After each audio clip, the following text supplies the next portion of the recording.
Buenos días, contadores y contadoras de la historia. San Valentín, el día en que el mundo celebra el amor. Parejas intercambian flores, chocolates y promesas de amor eterno. Pero lo que nadie te dice es que este día está construido sobre una historia de sacrificios humanos, rituales de fertilidad, torturas y muerte. Antes de que San Valentín fuera el santo del amor, hubo hombres que fueron perseguidos, azotados y decapitados. Antes de las cartas románticas, hubo cartas de despedida escritas por un prisionero condenado a muerte. Y antes de los besos y abrazos, hubo látigos ensangrentados y orgías de desenfreno en honor a los dioses paganos. Esta es la historia que pocos se atreven a contar. Un relato en el que el amor y la muerte caminan de la mano y en el que la celebración más romántica del mundo esconde su verdadero rostro. Uno mucho más oscuro, macabro y aterrador. O, en la historia que no te cuentan, el macabro origen de San Valentín.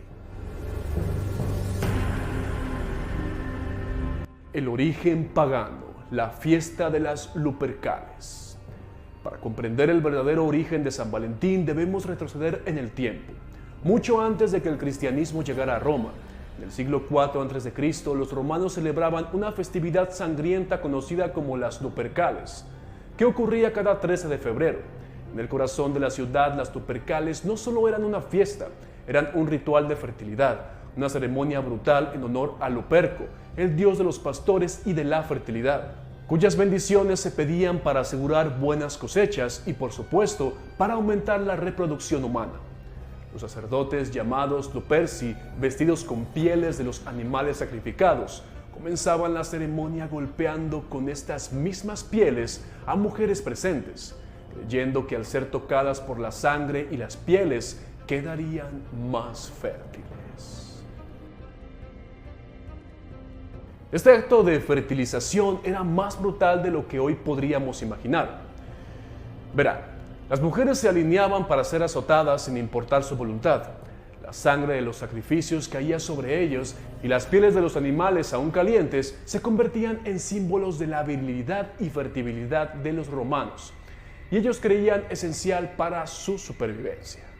Además del ritual, existía un elemento más oscuro: la lotería sexual. Los romanos emparejaban al azar a hombres y mujeres, y las parejas debían pasar la noche juntas, sin importar su estatus o preferencias.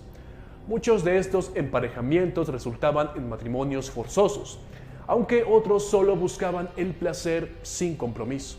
A pesar de su brutalidad, las Lupercales no eran solo una manifestación de lo salvaje, eran vistas como una manera de asegurar la continuidad del pueblo romano.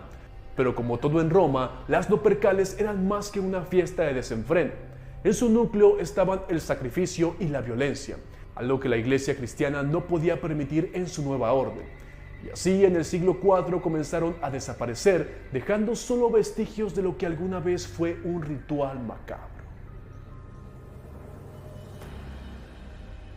Aunque los romanos intentaron sofocar las costumbres paganas, el sacrificio de los dioses antiguos no fue suficiente para eliminar la necesidad de rituales y control social.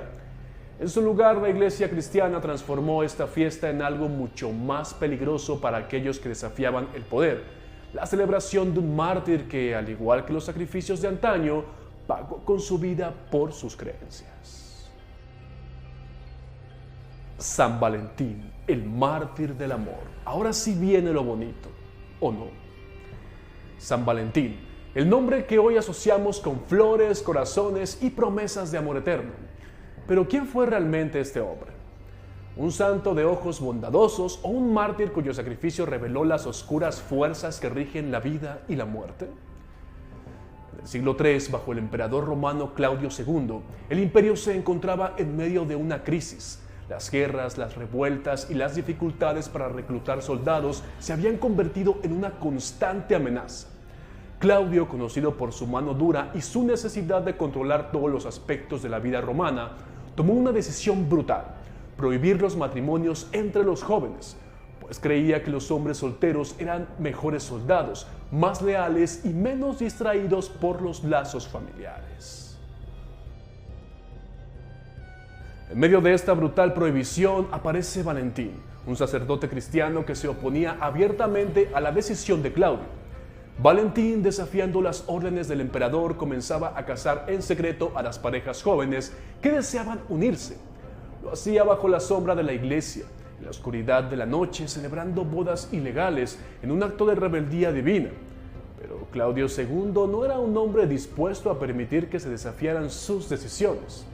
Al enterarse de las acciones de Valentín, mandó arrestarlo, y el sacerdote fue llevado ante el emperador, quien le ofreció una última oportunidad. Reniega, Valentín, de tu fe, abandona a Cristo y podrás vivir. Sin embargo, Valentín no cedió. No solo se negó a renegar de Cristo, sino que durante su encarcelamiento comenzó a realizar milagros. Uno de ellos fue curar a la hija ciega de su carcelero, Asterios. Ella, profundamente agradecida, se convirtió al cristianismo. Y en un acto simbólico, Valentín le escribió una carta que firmó de tu Valentín. Es en este acto que se cree que nació la tradición de las cartas de amor, como un eco de la valentía de este sacerdote. Pero lo que la historia nos olvida contar es que este sacerdote no murió solo como un mártir por su fe. El castigo fue mucho más brutal. El 14 de febrero de 269 después de Cristo, Valentín fue decapitado en la puerta de la prisión, mientras que su cuerpo caía bajo el filo de la espada. La fecha se convirtió en un recordatorio del sacrificio extremo, no solo por el amor humano, sino por el amor que desafía las reglas impuestas por el poder. Su muerte, sin embargo, no fue el final de su legado. El cristianismo, al adoptar este martirio, transformó el amor en una poderosa herramienta de control. La figura de Valentín no solo representó la lucha por el amor verdadero, sino también el sacrificio de aquellos que se atreven a desafiar la autoridad en nombre de una causa más grande. Y aunque los cristianos decidieron honrar a Valentín en un día festivo, los vestigios de su sacrificio seguían imbuidos en una fuerza oscura.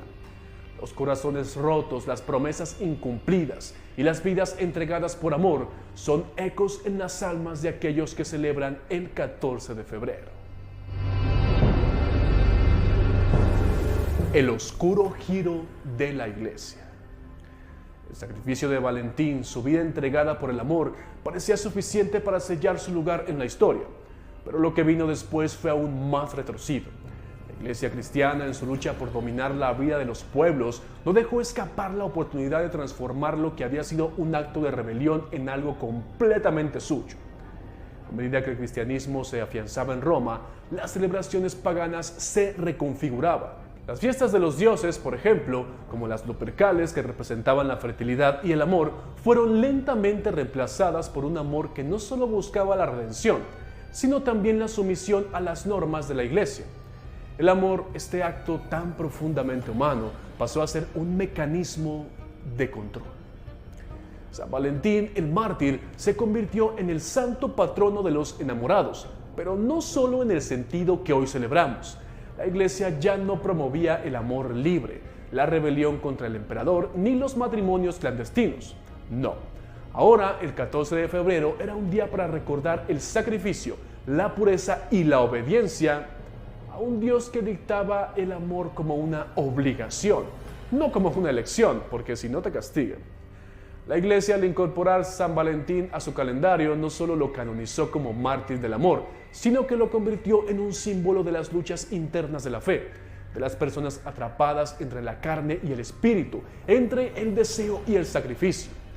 El amor pasó a ser una cuestión de obediencia, de cumplir con las reglas de la moral cristiana, donde el sexo era una herramienta para la procreación y no, nunca para el goce, solo de los sacerdotes, eso sí.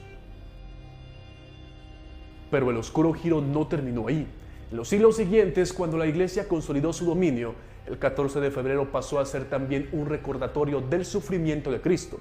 De esta forma, la festividad dejó de ser una expresión de amor libre y rebelde para convertirse en una representación de la sacrificada pureza cristiana.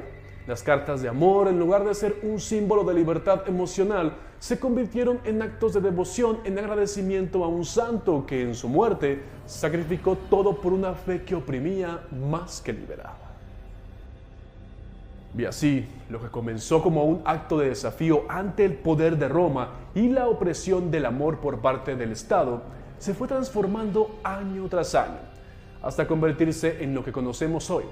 Una fiesta de consumo, una celebración de corazones de cartón y flores. Un día de amor que no desafía nada, que no cuestiona nada. Un amor que hoy en día se vende, se compra y se vende en una caja. Una cena donde muchas veces te molestas porque te llevan todo quemado, porque los lugares suelen estar así. Pero como todo ciclo, todo tiene un fin. El amor verdadero, aquel que desafía las sombras, nunca dejará de existir. Incluso si sus formas cambian, incluso si la historia se ha encadenado con el yugo de las tradiciones. Porque en cada San Valentín, bajo el dulzor de los regalos y las flores, algo más oscuro siempre permanece, un eco del sacrificio, una sombra del amor que nunca olvidó su alma. El amor, en su forma más pura, ha sobrevivido a la oscuridad y a los sacrificios de la historia. Aunque las sombras del pasado intentaron controlarlo, siempre ha encontrado una forma de resurgir. El amor verdadero no se compra ni se vende. Es rebelde, es eterno y aunque se oculte bajo rituales y reglas, sigue vivo en cada gesto sincero. San Valentín en su sacrificio nos dejó un legado. El amor es más grande que las reglas, más grande que la muerte. No importa cuántas veces se intente apagar, siempre encontrará la luz. El amor, pues, nunca muere. Siempre, siempre habrá esperanzas.